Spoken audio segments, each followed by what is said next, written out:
Is this the Nazis invading Poland? Is it the Japanese attack on Manchuria? No, this is a United Nations peacekeeping force making war on the men, women, and children of Katanga. What was their crime? Like the 46 other countries that have gained independence since the end of World War II, Katanga, a portion of the Belgian Congo, wanted to be free and independent, but Katanga made the mistake of being pro-Western, pro-Christian, and pro-free enterprise. Why does an organization ostensibly formed for the purpose of keeping peace make war? That is the real story behind the humanitarian mask worn by the United Nations.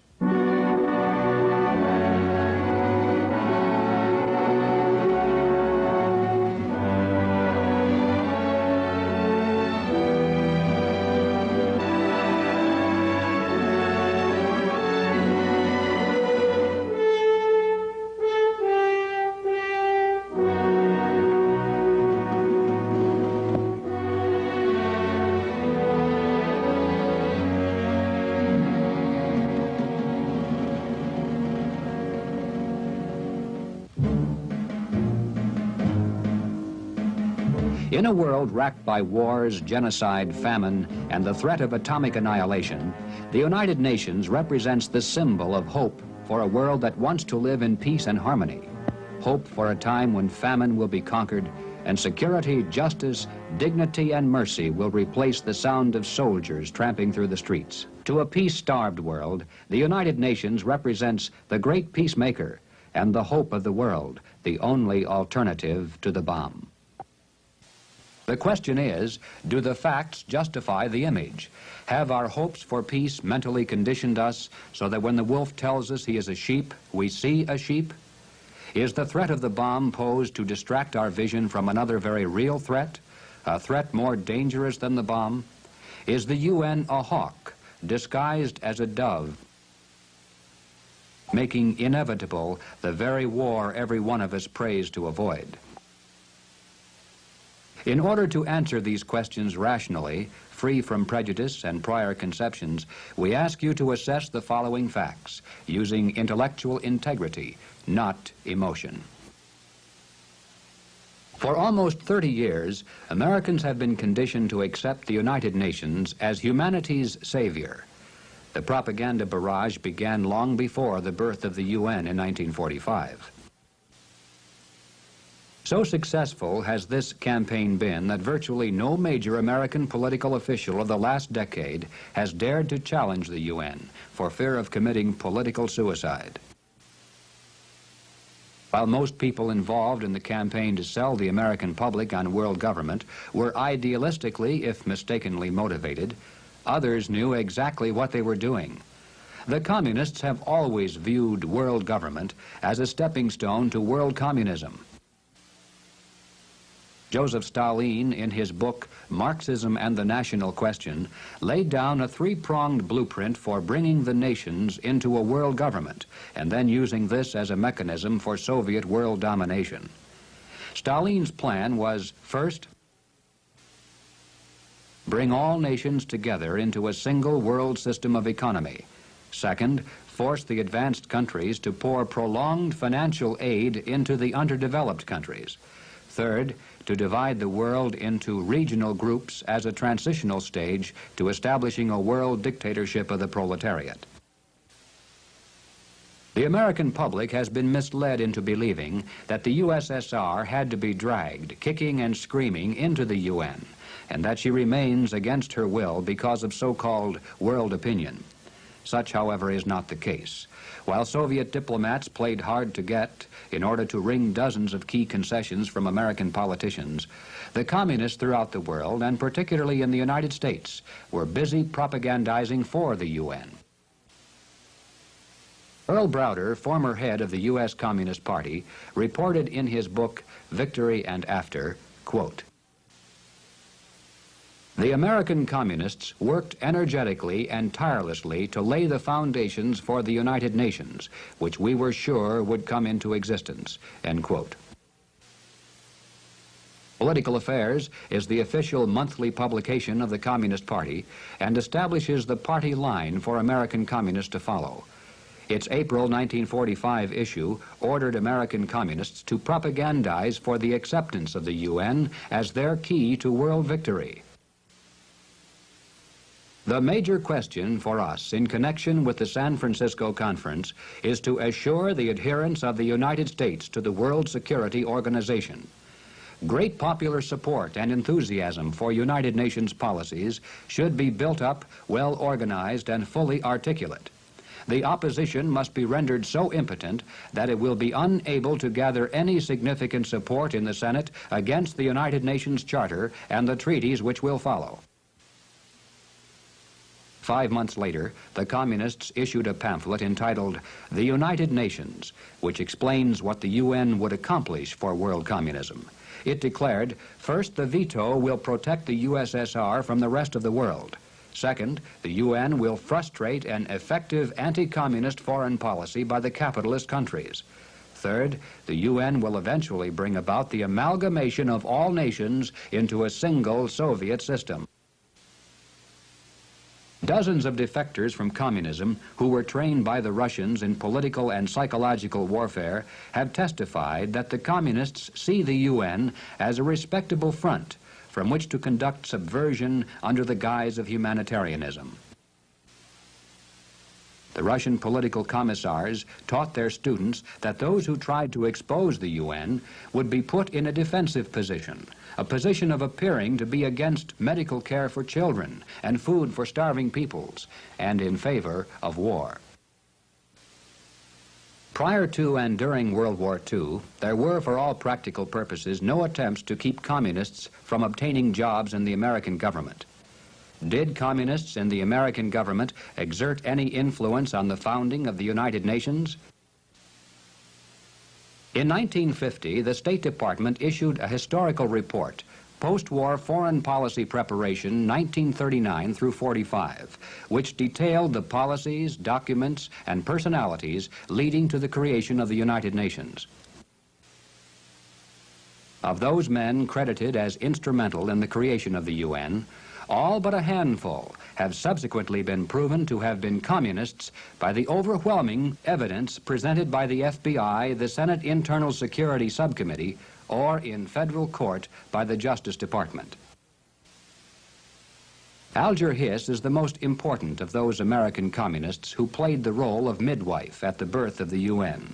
Yet Americans have been kept unaware of the crucial role Hiss played. In 1944, Hiss became director of the Office of Special Political Affairs, which had total charge of post-war planning, most of which was directly involved in the organization of the UN. Hiss traveled with Franklin D. Roosevelt to Yalta as Roosevelt's State Department advisor. At Yalta, it was decided to give Russia 3 votes in the General Assembly to 1 for the United States. Most Americans still are unaware that Belarusia and the Ukraine each were given a vote in the UN. This would have been tantamount to giving 1 vote each to New York and California. Hiss was executive secretary of the Dumbarton Oaks Conference, at which key decisions on the UN Charter were made. This conference was so secret that the press was excluded from the hearings. When the nations of the world gathered at San Francisco in 1945 for the official founding of the UN, Hiss was there in the key position of acting Secretary General. UN apologists attempt to pass off Hiss's strategic position in guiding the conference by maintaining that the job of the Secretary General was merely to assign rooms. But, as Time magazine stated at the time, quote, Alger Hiss will be an important figure there. As Secretary General managing the agenda, he will have a lot to say behind the scenes about who gets the breaks, end quote. Hiss also served on the steering and executive committees which were charged with the responsibility of actually writing the UN Charter. When the conference was concluded, Alger Hiss personally flew to Washington, D.C. with the UN Charter. Hiss had played such an extensive and critical role at all levels in planning the UN that he was selected by the State Department as the man best qualified to present the UN Charter for the Senate's approval. Hiss then served as the Secretary General of the UN until Trygve Lie was formally elected. From its conception through the behind-the-scenes agreements at Dumbarton Oaks and Yalta to its birth at San Francisco, Hiss was instrumental at the policy-making level. And that is why the United Nations is justifiably called the house that Hiss built.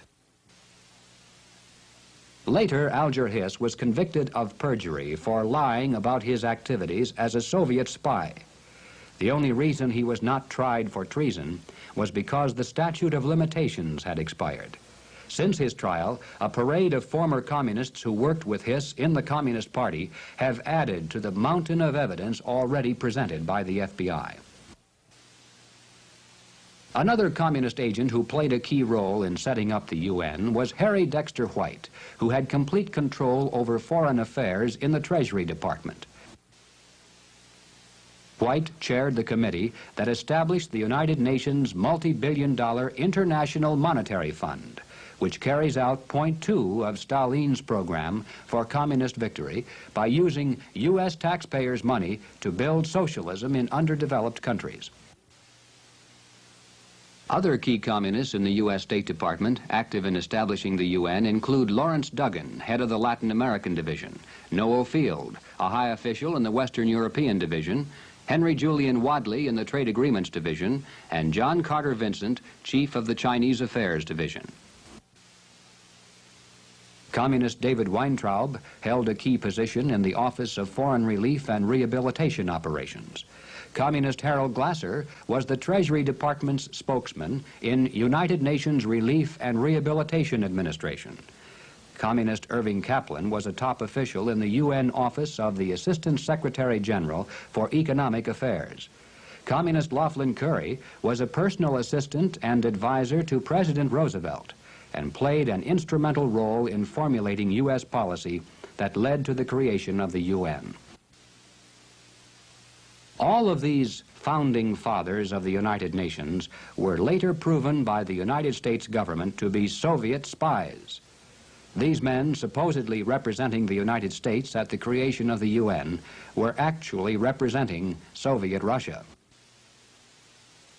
Even the UN symbol was designed under the direct supervision of a secret communist, Carl Aldo Marzani, working in the American Office of Strategic Services. Notice the similarity between the UN symbol and the Russian national symbol. Coincidence?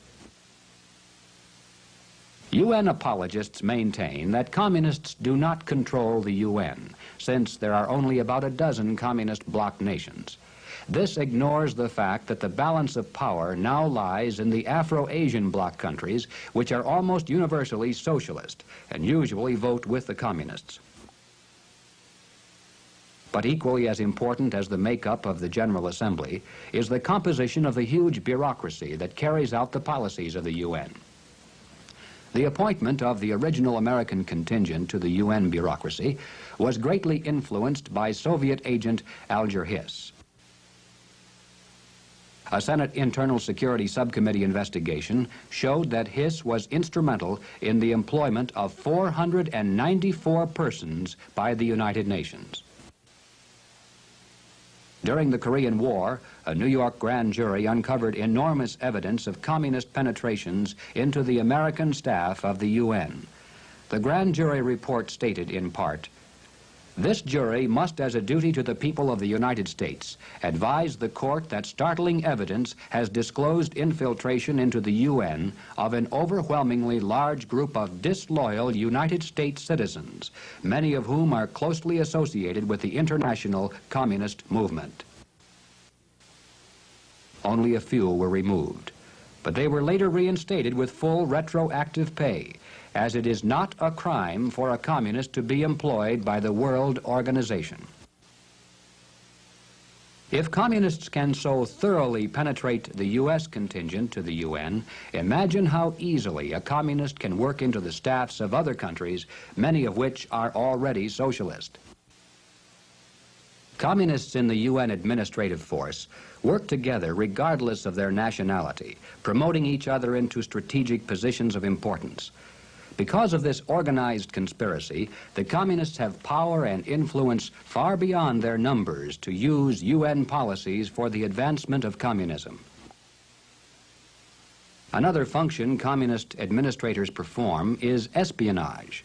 According to Trygve Lie, the first Secretary General, it was the Russians who insisted that the UN be headquartered in the United States.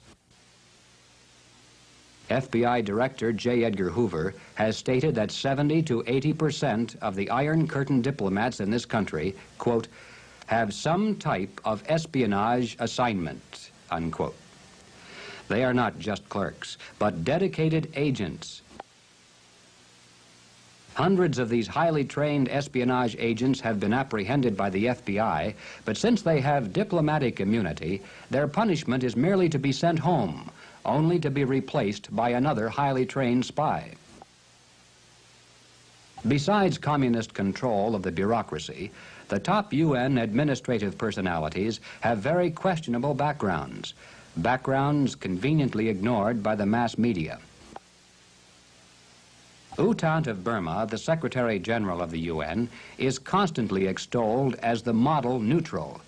The fact that he is a self-professed Marxist is ignored. How can a Marxist, philosophically dedicated to the destruction of capitalism, be neutral?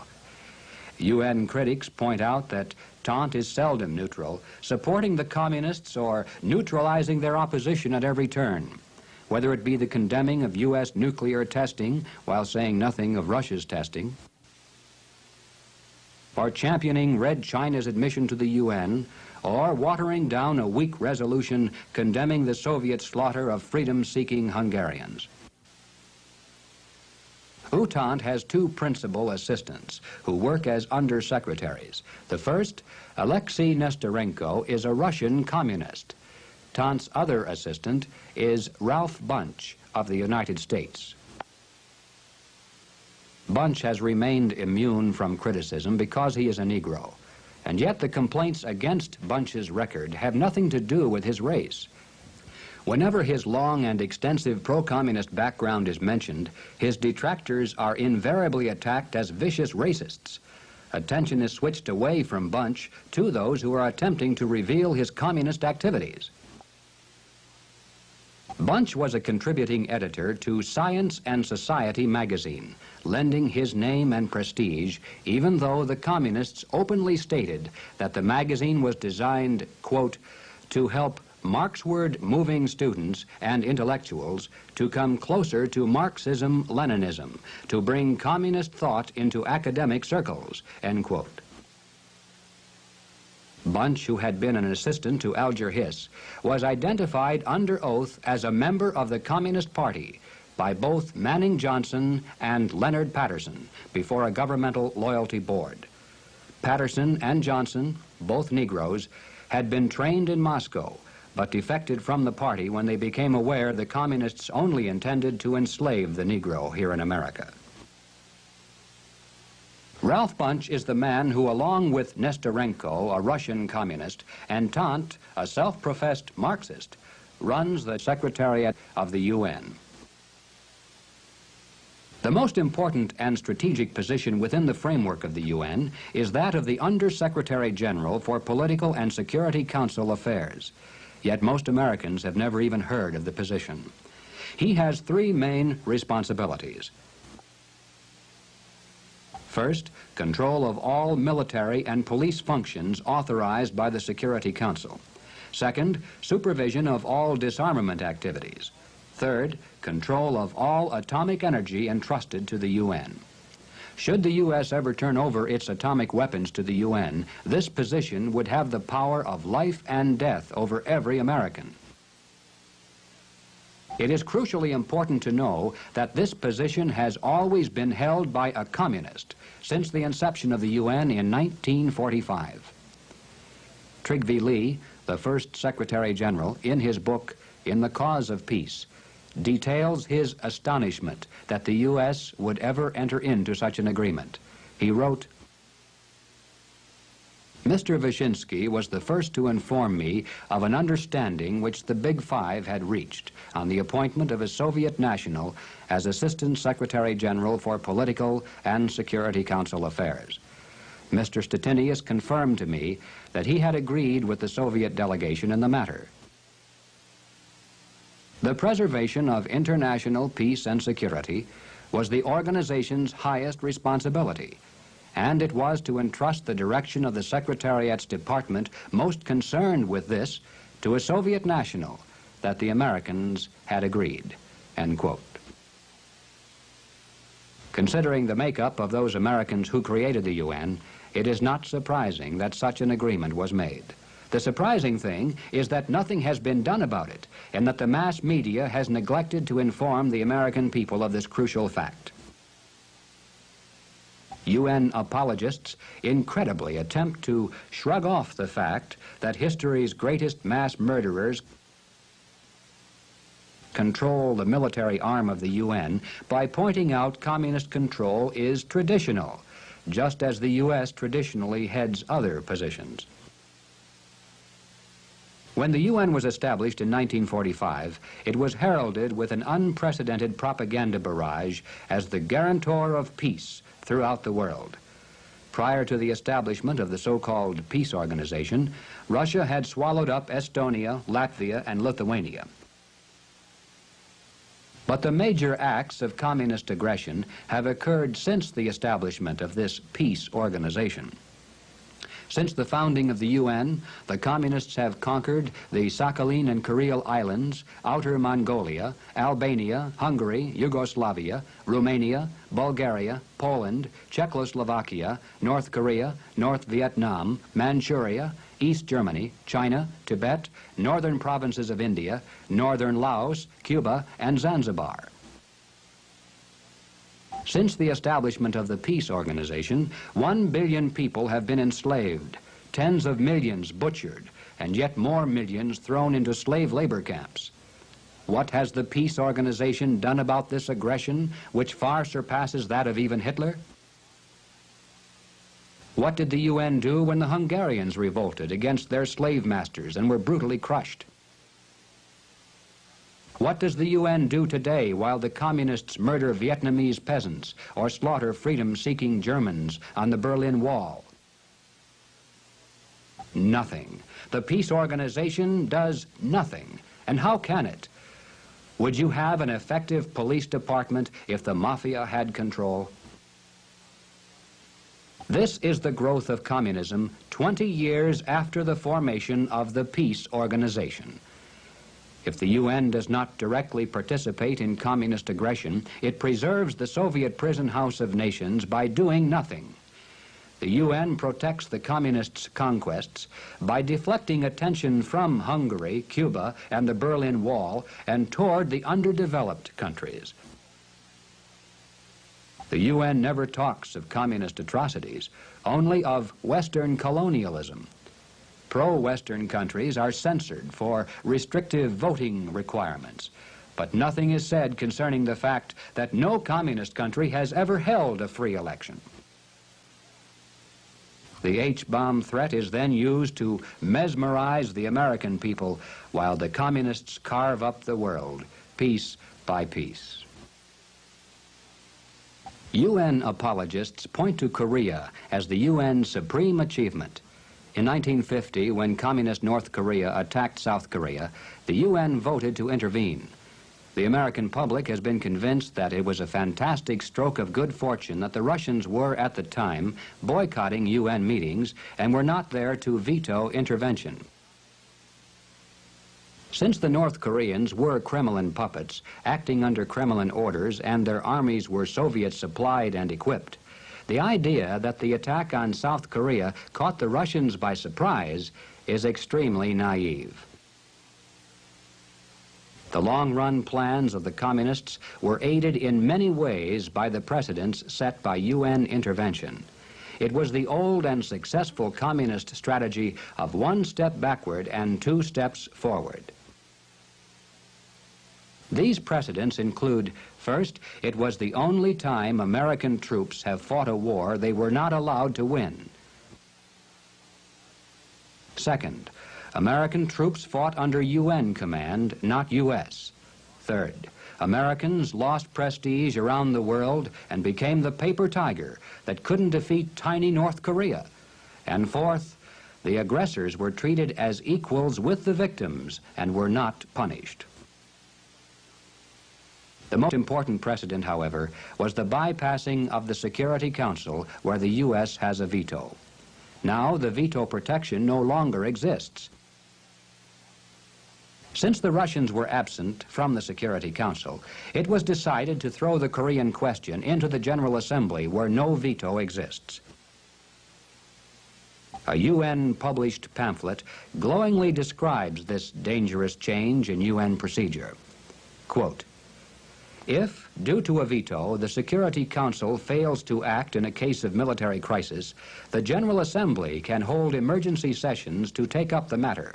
In such a case, the General Assembly can call on member nations to make available their armed forces for whatever military action the General Assembly may recommend." End quote. Former Secretary General Trygve Lie described this revolutionary change, quote,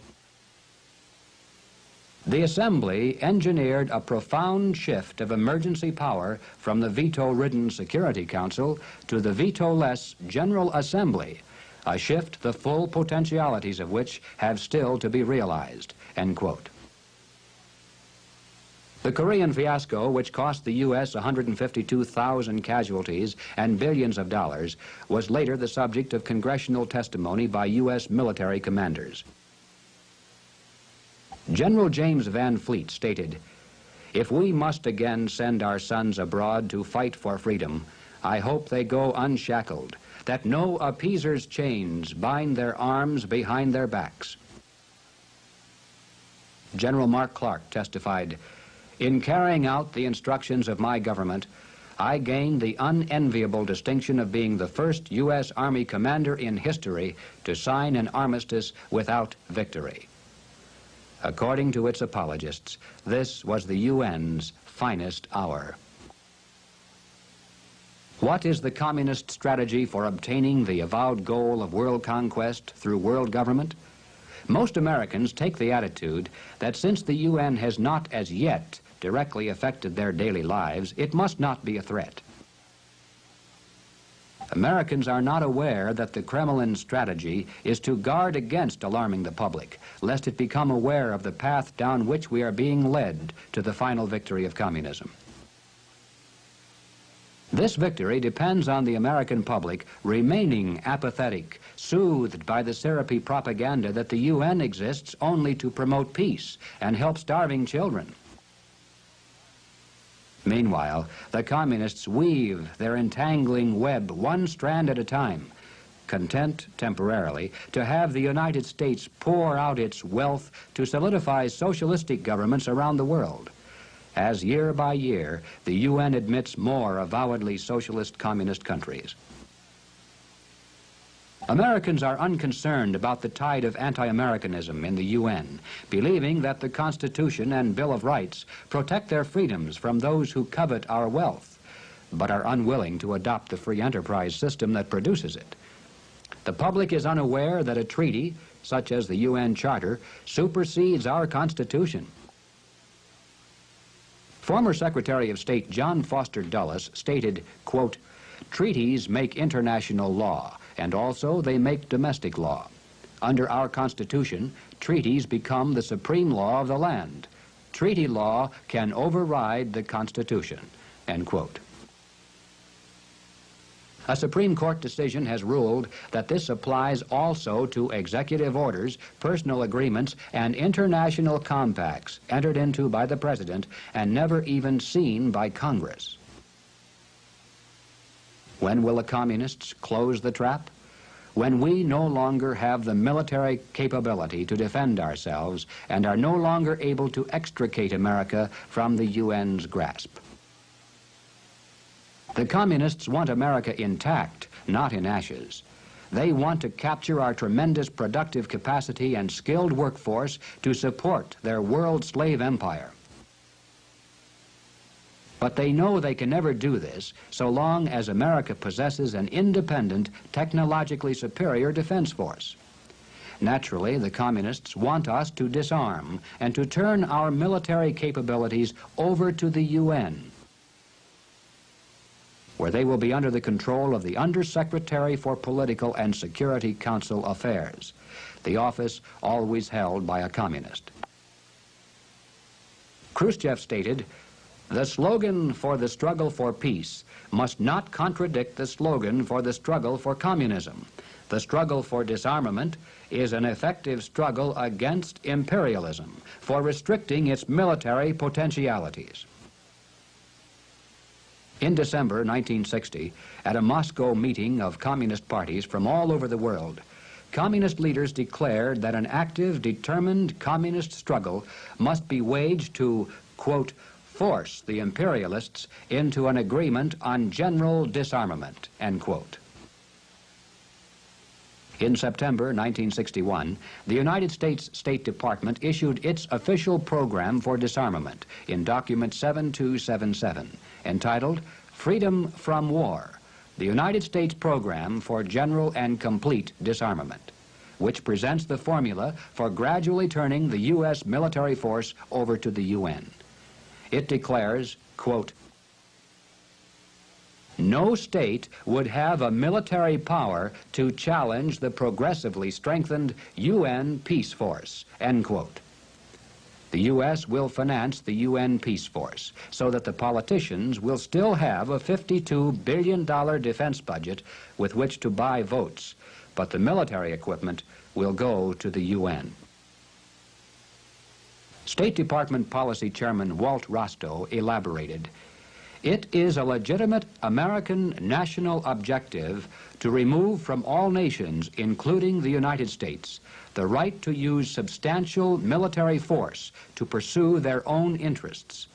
Since this residual right is the root of national sovereignty, it is therefore an American interest to see an end to nationhood, as it has been historically defined."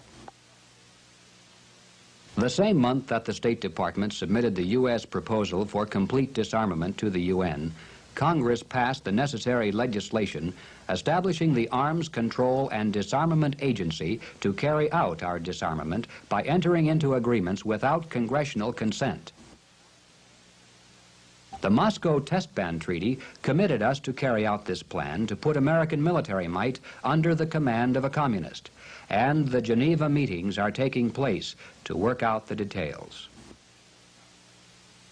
Many maintain that the principles of American independence were fine for 1776, but that in this day of the H-bomb, we must surrender our sovereignty and military forces to the communist-dominated UN. We have already surrendered our sovereignty in principle, and the communists are now only waiting to get full military control before they move in for the kill. The daily pacifiers of the mass media can be relied on to protect the UN buildup and distract the American public from the real plans of the communists. The material in this film is cold, hard fact. While the truth is unpleasant, the documentation was taken from UN, State Department, congressional, and communist sources. The proof is readily available for all those who are concerned and intellectually honest. Some will prefer to sneer at the reality, lest they be forced to admit that they have been misled. And many will be distracted from the facts by shrieking attacks on those who expose the UN. Your attention will be drawn to the food and medicine for innocent children and diverted from communist control of the UN military function. You can swallow the comfortable propaganda image. You can accept the myth and ignore the reality. You can do it, right up to the time you become a slave. The time to act is now, while there still is time. What can you do? First, inform yourself. Read The Fearful Master, the exhaustively documented story of the UN. Get The Fearful Master into your local schools and public libraries. Ask your local school board to spend 1/20th as much money on materials exposing the UN as it does on promoting the UN. Show this film to friends, neighbors, business colleagues, service clubs, church groups, and in the schools. Turn UN Day in your community into United States Day. Without United States support, the communist strategy for victory through world government will fail. Ask your congressman to cut off funds to the UN and get us out. Peace, freedom, and prosperity depend on your taking an active part in their preservation. They cannot be attained by collaborating with evil men bent on conquering the world. Would you take in a crook as a business partner? Would you invite the mafia into the police department? Then it should be obvious that the UN, far from bringing peace, can only bring us war and slavery. The choice is yours. One nation under God, or one world under tyranny.